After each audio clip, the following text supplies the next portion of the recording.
Hello students, स्वागत है आपका आज की क्लास में। आज की क्लास का टॉपिक भी कैपिटल एडजस्टमेंट ही है। Capital adjustment, third capital adjustment, जिसमें होता क्या है कि बचे हुए पार्टनर, जैसे इसमें वाई रिटायर हो रहा है इस क्वेश्चन में, एक बार आराम से इस क्वेश्चन को पूरा पढ़ लेना। वाई रिटायर हुआ है तो वाई को पेमेंट करने के लिए एक्स और जेड पैसा लेकर आएंगे। Y is paid amount brought in by X and Z so that to make their capital proportionate. X और जेड पैसा लेकर आएंगे वाई को पे करने के लिए, और इस तरीके से पैसे लेकर आएंगे कि उसके बाद उनकी कैपिटल एक्स और जेड की कैपिटल रेशियो में होनी चाहिए। ठीक है, लास्ट टाइम मैंने तुम्हें बताया ही था, जब रिटायरिंग पार्टनर को हमने पे भी कर देना है पूरा अमाउंट, और उसके बाद बचे हुए पार्टनर की कैपिटल रेशियो में होनी चाहिए। अगर ऐसी कैपिटल एडजस्टमेंट आती है तो एक सिंपल सी लाइन है, 3 पार्टनर्स की कैपिटल को 2 पार्टनर की कैपिटल बना दो। कौन सी कैपिटल? ये वाली कैपिटल नहीं, जो ये सारी एडजस्टमेंट करने के बाद एंड में कैपिटल आएगी ना, उसको तीनों को ऐड करना और उसे बना देना इसकी कैपिटल, एक्स और जेड की कैपिटल। ठीक है, वही इतना सा हमें करना है। सबसे पहला काम, अकाउंट हम बना ही चुके हैं, रिवैल्यूएशन अकाउंट।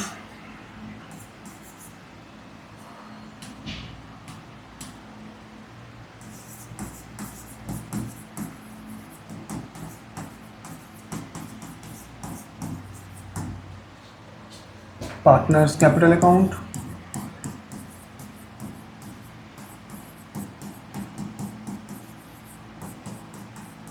देखो इनकी ओल्ड रेशो क्या थी, न्यू रेशो क्या थी, वो तुम देख लो। क्या हमें सेक्रीफाइस रेशो निकालने की ज़रूरत पड़ेगी? ओल्ड रेशो थी 5:3:2, ये गया, न्यू रेशो है 3:2 है, तो हमें गेनिंग रेशो निकालनी पड़ेगी। न्यू माइनस ओल्ड करके हमें गेनिंग रेशो निकालनी पड़ेगी। चलो यही निकाल लेते हैं। 3/5 एक्स का गेन, 3/5 माइनस 5/10, 10, 6 माइनस 5, 1/10। वाई का गेन ओल्ड, तुम्हें पता ही है गेनिंग रेशो में गुडविल के अमाउंट को एडजस्ट किया जाता है, remaining to retiring, oh new minus old.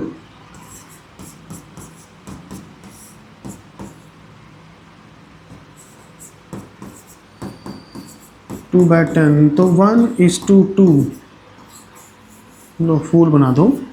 1:2 आ गए इनके गेनिंग रेशो। गुडविल के टाइम पे जब हमें गेनिंग रेशो की ज़रूरत पड़ेगी तो 1:2 का हम यूज़ करेंगे। ठीक है, new minus old gaining ratio होती है। पहला काम, सबसे पहले इनकी कैपिटल लिख लो, 165, 84, 66। 165, साथ में तुम्हारे नोटबुक रखना, साथ साथ करो।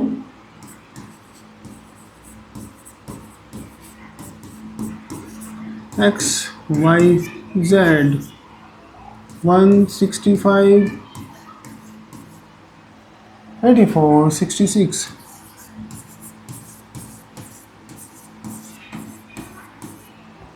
ओके, उसके बाद अगला काम, कोई चीज़ डिवाइड करने वाली अगर है बैलेंस शीट के अंदर तो उस चीज़ को डिवाइड कर लिया जाए।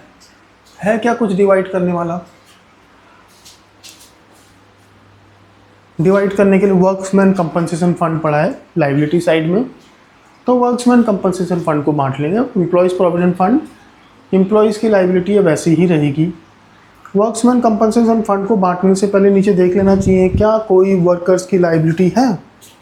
अगर वर्क्समैन कंपनसेशन फंड जैसे कि यहाँ पर 22,500 है, अगर मान लो 2,000 रुपये, 2,500 रुपये लाइबिलिटी होती वर्कर्स की, ठीक है, तो उस केस में 2,500 हम यहाँ लाइबिलिटी में दिखाते हैं।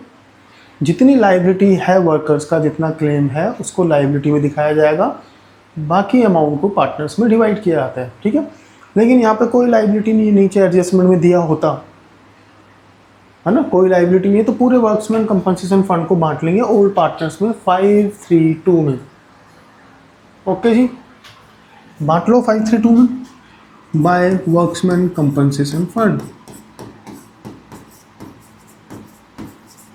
कितना है वर्क्समैन कंपनसेशन रिजर्व?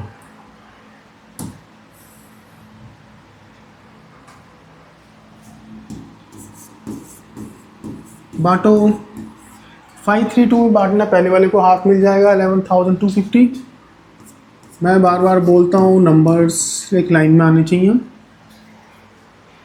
2250 10 से डिवाइड होगा ना, 2250 इंटू 2 कितना हो गया 4,500, इसको मिल जाएगा।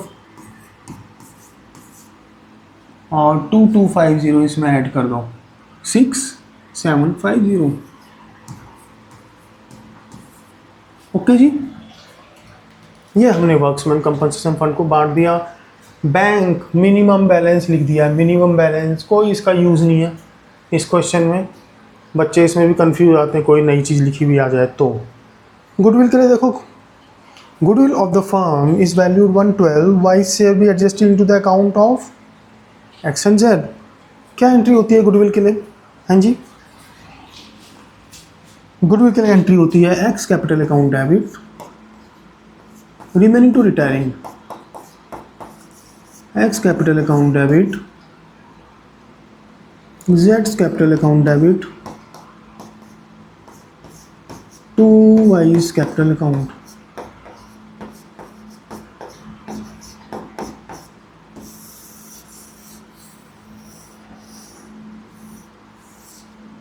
ठीक है, पहला काम वाई की गुडविल निकालो।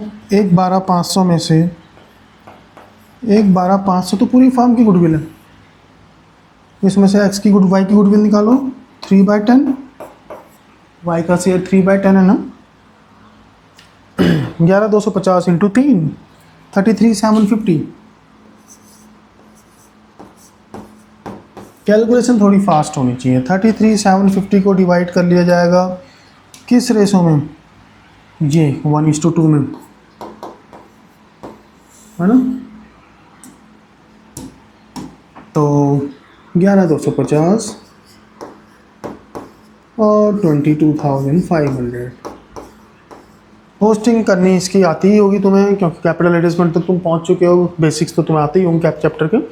एक्स जेड डेबिट हो रहे हैं 11,250 और 22,500। 11,250 22,500। एक्स जेड डेबिट हो रहे हैं किसकी वजह से? Y, to Y's capital.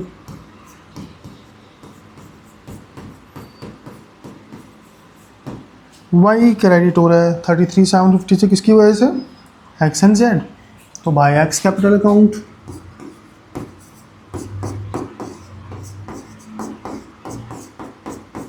Bye जेड्स कैपिटल अकाउंट।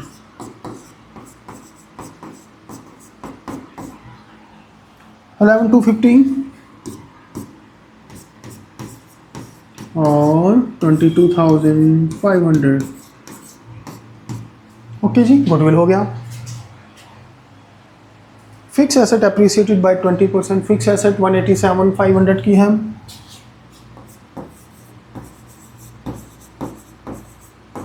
बढ़ाओ उसे 20%।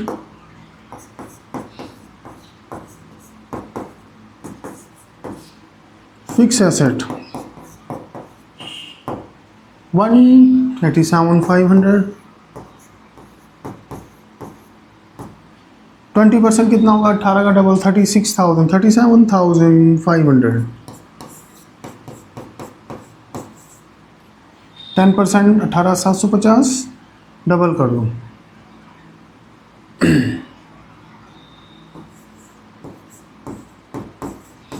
इतना अप्रिसिएट हो गया तो हो गया 0,0,0, 15, 12, 225। जितना अप्रिसिएट हुआ है वो तुम्हारे लिए प्रॉफिट है। 37,500 fix asset.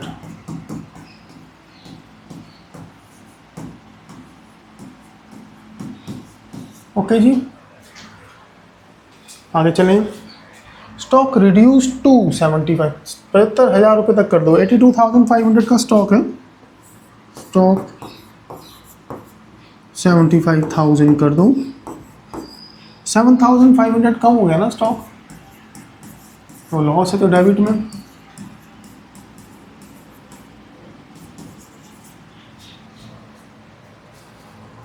Y is to be paid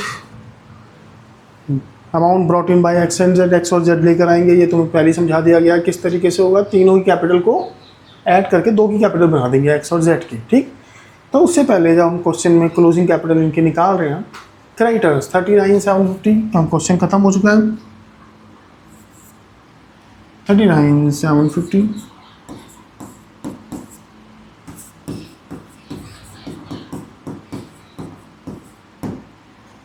employees provident fund 5250,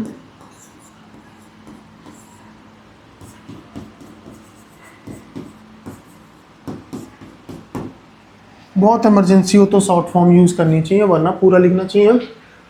workmen बांट चुके हैं, बैंक बैलेंस 15,000,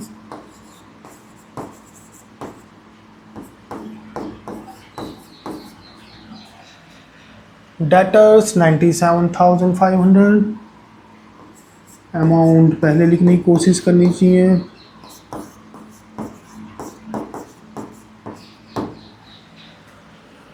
स्टॉक और फिक्स एसेट हो चुका है। अब हम इनकी क्लोजिंग कैपिटल निकाल लेते हैं, उसको एडजस्ट करेंगे हम, ठीक है। पहले रिवैल्यूएशन प्रॉफिट निकाल के बांट लेते हैं, क्योंकि अब बैलेंस शीट में से कुछ भी ऐसा नहीं जो यहाँ आना है, ठीक है ना। 37,500,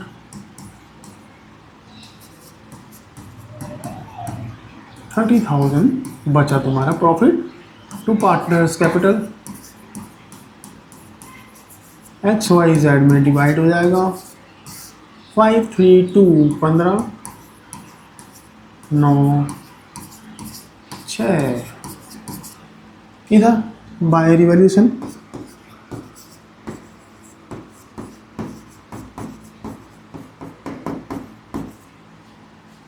15 9 6,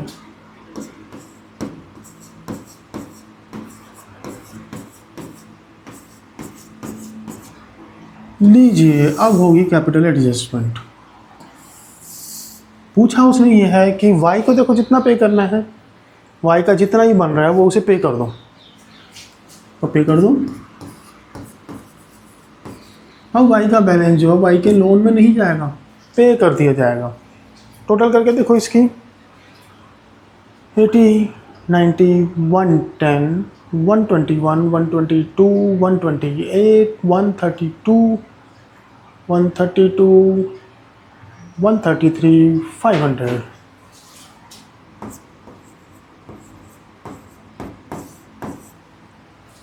एक बार चेक कर लेते हैं।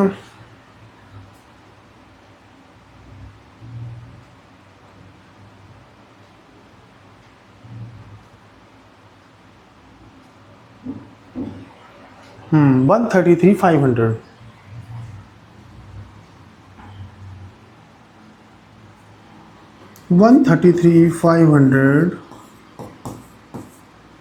इसे पे कर दिया जाएगा। अब इसे पे करने के लिए ये दोनों कैश लेकर आएंगे, तो अमाउंट करना क्या है, कितना कितना कैश अब ये दोनों लेकर आएंगे ये निकालना हो, तो हमें करना क्या होगा, हमें सिंपली तीनों की कैपिटल को ऐड करना होगा। तो adjust amount to be payable to Y, amount to be payable to Y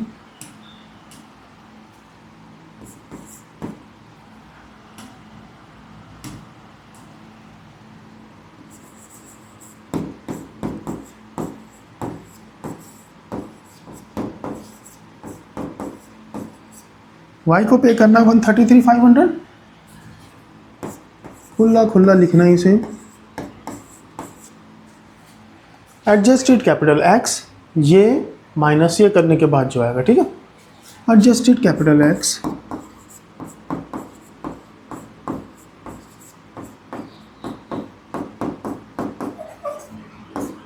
कई जगह लिखा होता है X capital before paying Y, तो देखो 11,250 1150 तो कट गया, 166 और ये ऐड हो जाएगा 170 180।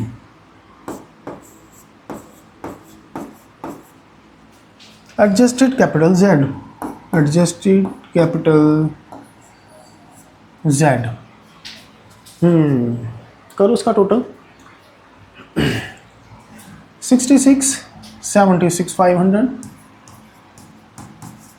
minus 22 500 4 54,000 तीनों किया जाएगा ऐड। इन तीनों को ऐड करके इन दोनों की कैपिटल बना दिया जाएगा, तो ऑटोमेटिकली ये 133,500 लेकर आ जाएंगे। लास्ट क्लास में तुम्हें समझाया था ऐसा कैसे होता है।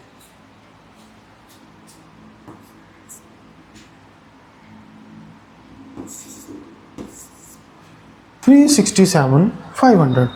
अब 367,500 को डिवाइड कर दिया जाएगा x और z में, in their new profit same ratio 3:2 में। लो जी, यहाँ लगभग सारी कैलकुलेशन तैयार है। कहाँ तक पहुँच गए थे हम कि हमने तीनों की कैपिटल को, दो की कैपिटल बनाना है, x और z की।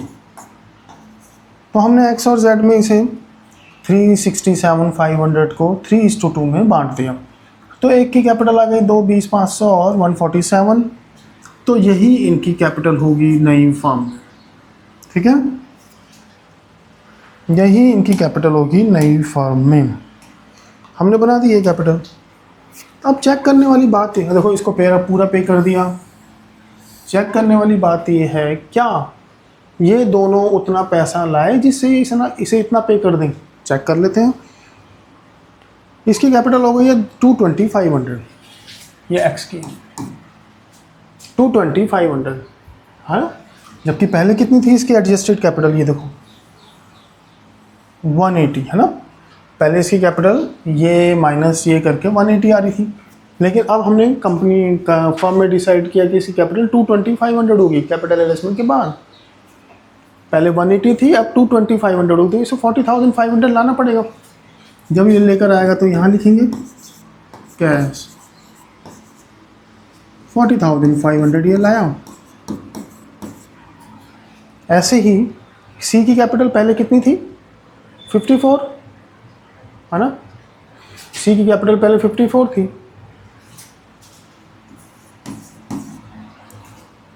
अब कितनी हो गई है सी की कैपिटल, 147 है ना। तो ये 93 लेकर आ रहा है, 93 लेकर आ रहा है, तो यहाँ पर आएगा 93। ये 93 ले आया, 93 एक लाया, 40,500 एक लाया। 93 प्लस 40,500 दोनों लेकर आए, तो टोटल कितना हो गया 133,500। इतना ही तो हमने इसे पे करना था, है ना। तो हमारी कैपिटल एडजस्टमेंट हो गई, क्योंकि हमने y को सारा अमाउंट पे कर दिया है। तो अब y के अकाउंट में कोई लोन नहीं आएगा, कैपिटल आएगी सिर्फ x और z की। x की कैपिटल 220,500, थोड़ा सा इसे पीछे लिख लेते हैं, 220,500 और z की कैपिटल 147। इनका टोटल हमें पता है पहले ही, इन दोनों का टोटल कितना था 367,500। बस खत्म क्वेश्चन।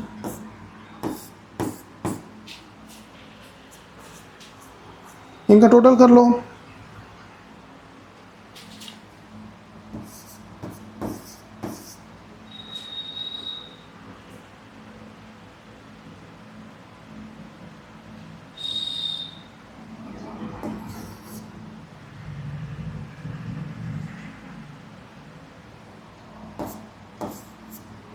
ये बैलेंस आना चाहिए दोनों साइड का। चेक कर लेते हैं अभी। जी हाँ, दोनों साइड का टोटल करके देख लिया। दोनों साइड का टोटल है 412,500। ठीक है, एरो लगा दिए गए हर जगह पे। दोनों साइड इक्वल आ चुकी हैं। देखो स्टेप्स हैं, कैपिटल एडजस्टमेंट के अंदर स्टेप्स इन्वॉल्व हैं। डिवैल्यूएशन प्रॉफिट वगैरह डाल के, गुडविल की सारी एडजस्टमेंट डाल के जो तीनों ही कैपिटल आई थी, इसको पे करना था 133,500 और बाकी दोनों की जो कैपिटल आई थी उनको लिखा, तीनों को ऐड कर दिया। जो आया उसे दोनों की कैपिटल बना दिया 3:2 में, जो इनकी रेशियो थी। और जो कैपिटल आई वो लिख दी यहाँ पे, और वही कैपिटल बैलेंस शीट में भी लिख दी। फिर उसके बाद कंपेयर किया कि पहले इसकी कैपिटल थी 180, अब हो गई है कैपिटल इसकी 220, तो इसका मतलब 40,000 लाने पड़ेंगे। तो ये लाया, ये भी लाया 93, तो दोनों ने मिला के इतना ही पैसा ले आए। और फिर उसके बाद इसको पेमेंट भी कर दी वाई को पूरी पेमेंट कर दी गई है और एक्स और जेड की कैपिटल रेशियो में भी है। ठीक है, 231,750। तो इस तरीके से होती है ये कैपिटल एडजस्टमेंट।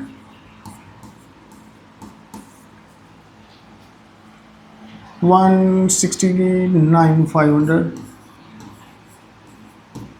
उम्मीद करते हैं तुम्हें समझ आ गया होगा। इतने आराम से ये नहीं आएगा समझ, कम से कम इसकी प्रैक्टिस 2-3 बार करनी पड़ेगी और उसके बाद एक हफ्ते के गैप में 3-4 बार ये क्वेश्चन करना पड़ेगा। ठीक है, कई बार ऐसा भी आता है कि इसको पे कर दो और उसके बाद हमारा कैश बैलेंस 20,000 होना चाहिए। 15,000 है ना, अगर क्वेश्चन में कहा जाए कि इसको पे कर दो, उसके बाद इन दोनों की कैपिटल रेशो में भी होनी चाहिए और फिर उसके बाद बैलेंस भी हमारा 20,000 होना चाहिए, तो 5,000 और चाहिए, तो 5,000 यहाँ पर ऐड कर देना। Cash required to maintain balance of 20,000, 5,000 यहाँ ऐड कर देना। अगर ये लोग बोलें कि बैलेंस मेंटेन करना है हमें 5,000, अभी कह रहे थे 20,000 मेंटेन करना है, 20 मेंटेन करना हो तो हमें 5,000 और चाहिए, वो 5,000 यहाँ ऐड करना। अगर बैलेंस मेंटेन करना है सिर्फ 5, तो तुम 10,000 यूज़ कर सकते हो, तो वो 10,000 यहाँ पर माइनस करना। ठीक है ना, इतना करके देखना। बुक्स के अंदर तुम्हारे क्वेश्चन हैं ही, उन क्वेश्चन की प्रैक्टिस करो अच्छे से। आज के लिए सिर्फ इतना ही।